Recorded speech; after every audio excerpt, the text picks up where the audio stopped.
الرئيس الفرنسي السابق نيكولا ساركوزي الذي دخل السجن لقضاء عقوبة حبسية من 5 سنوات، لماذا قد يغادر الزنزانة قريبا جدا وربما قبل الكريسماس، وهو الذي دخل الزنزانة حديثا. Rien ne justifie la première heure de détention. Notre tâche, c'est de le faire sortir de détention le plus rapidement possible pour mettre un terme à cette situation. هذا ما نحاول أن نعرفه. محاموه تقدموا بطلب للإفراج المشروط عنه، ويستندون إلى ثغرة قانونية مثيرة في المادة 44 من قانون المسطرة الجنائية الفرنسي.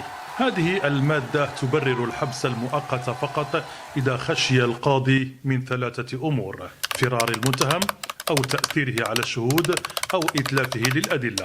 لكن فريق الدفاع يؤكد أن ساركوزي لم يهرب أبدا، رغم أنه يحاكم في هذا الملف منذ سنوات، ما يعني بحسبهم أن أسباب سجنه المؤقت لم تعد قائمة.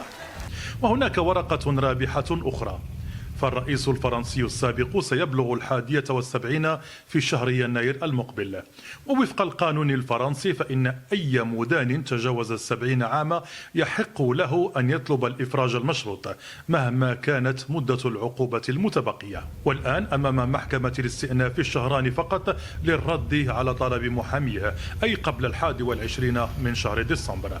وفي العادة تبث المحاكم الفرنسية في مثل هذه الطلبات في مدة لا تتجاوز شهر.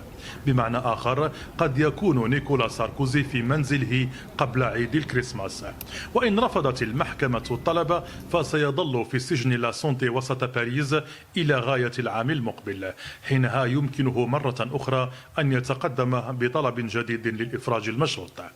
الأنظار كلها ستبقى متجهة نحو سجن لا سونتي في العاصمة الفرنسية. هل ينجح الرئيس الفرنسي السابق نيكولا ساركوزي في كسب رهانه القانوني والخروج من السجن، أم سيقضي أعياد الميلاد خلف القضبان؟ هل يستحق نيكولا ساركوزي السراح المؤقت، أم على العدالة أن تأخذ مجراها؟ شاركونا برأيكم.